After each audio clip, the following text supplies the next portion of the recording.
தற்போது ஒரு முக்கிய செய்தியை பார்த்து கொண்டிருக்கிறோம். அதாவது இந்தியாவின் கண்காணிப்பு விமானத்தை நாங்கள் படம் பிடித்திருக்கிறோம். அந்த அளவுக்கு பாகிஸ்தானுடைய உளவு திறமை, கண்காணிப்பு திறன் மிக சிறப்பாக இருக்கிறது என பாகிஸ்தான் திடீரென ஒரு வீடியோ காட்சியை வெளியிட்டு தம்பட்டம் அடித்திருக்கிறது. எங்கள் கண்காணிப்பை மீறி யாரும் வந்து சென்று விட முடியாது என கூறி அந்த கண்காணிப்பு வீடியோ வெளியிட்டிருக்கிறார்கள்.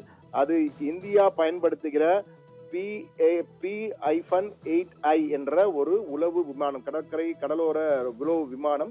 அந்த உளவு விமானத்தை தான் தங்களுடைய நாங்கள் படம் பிடித்திருக்கிறோம், எங்களுடைய கண்காணிப்பு திறன் மிக வலுவாக இருக்கிறது என்பதை சுட்டி காட்டுகிறோம் என பாகிஸ்தான் அந்த காட்சியை வெளியிட்டிருக்கு. அதுவும் பாகிஸ்தானுடைய director general public relations navy, கடற்படையுடைய மக்கள் தொடர்பு அதிகாரி, உயர் அதிகாரி, டைரக்டர் ஜெனரலாக இருக்கக்கூடிய அகமத் ஹுசைன் என்பவர் தான் அந்த ட்விட்டர்லே தன்னுடைய எக்ஸ்தல பதிவிலே, பாகிஸ்தானுடைய கடற்படையுடைய எக்ஸ்தல பதிவிலே அந்த காட்சிகளை வெளியிட்டிருக்கிறார்.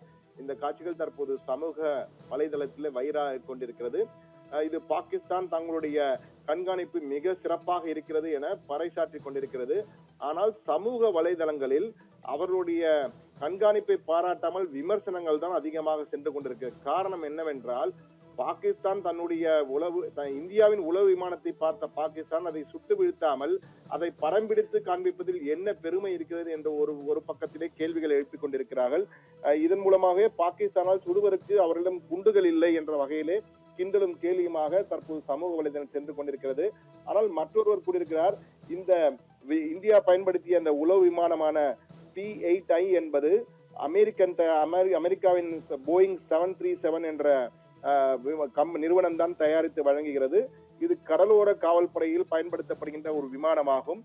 இந்த விமானத்தின் மூலமாக கடலோர ரோந்து பணிகளை எல்லாம் கண்காணிக்க முடியும் என்பது அனைவரும் அறிந்ததுதான். ஆனால் இதை போய் பெரிய விதமாக, அதுவும் பிளைட் ரேடார் 24 என்று ஒரு இணையதளம் இருக்கிறது. அது உலகத்தில் எந்த வகையான சர்வதேச வான்பரப்பிலே பறக்கின்ற எந்த வகையான விமானமாக இருந்தாலும் அதனுடைய டிராக்கிங் வழித்தடத்தை நேரடியாக கண்காணிக்கவில்லை. அதுவே வெளிப்படையாக கூகுள் மூலமா நாமளே பார்க்கலாம். பிளைட் ரேடார் 24 எடுத்தால் எந்த விமானம் எங்கு பறக்கிறது நம்மால் காண முடியும்.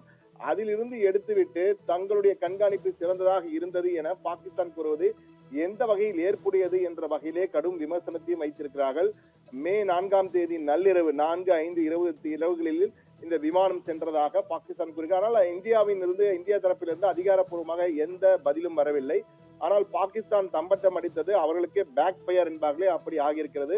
என்றால் சமூக வலைதளங்களில் அவர்களை வறுத்தெடுத்துக் கொண்ட பாகிஸ்தானுடைய கடற்படை இவ்வளவு கையாளாகதாக இருக்கிறதா என்ற கேள்வியுடன் கிண்டலும் கேலியுமாக தான் விமர்சனங்கள் சமூக வலைதளங்களில் குவிந்து வருகிறது என்பதுதான் தற்போது நமக்கு கிடைத்த தகவல். தற்போது அந்த காட்சிகளை நமக்கு பாகிஸ்தானுடைய எக்ஸ்தல பதிவிலே கடற்படை நேவின் வெளியிட்டு அது சமூக வலைதளங்கள் வைரலாக சென்று கொண்டிருக்கிறது. அந்த காட்சிகளை தான் நாம் எடுத்து காட்டியிருக்கிறோம். ஆனால் நமக்கும் கேள்விகள், நம்முடைய சில கடலோர காவற்படை அதிகாரிகள், சிலரிடம் ஓய்வு பெற்ற அதிகாரிகள் பேசும்போது அவர்கள் தெரிவித்த கருத்தும் இதான்.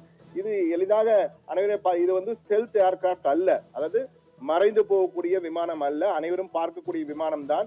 இந்த விமானம் கடலோர எல்லையிலே பறந்திருக்கும். அந்த விமானத்தை கண்காட்சியை பிளைட் ரேடாரில் மூலம் எடுத்துவிட்டு தாங்கள் படம் பிடித்து விட்டோம், தங்கள் கண்காணிப்பு மிக வலிமையாக இருக்க என கண்காட்டிக் கொள்வதில் என்ன பெருமையும் இல்லை.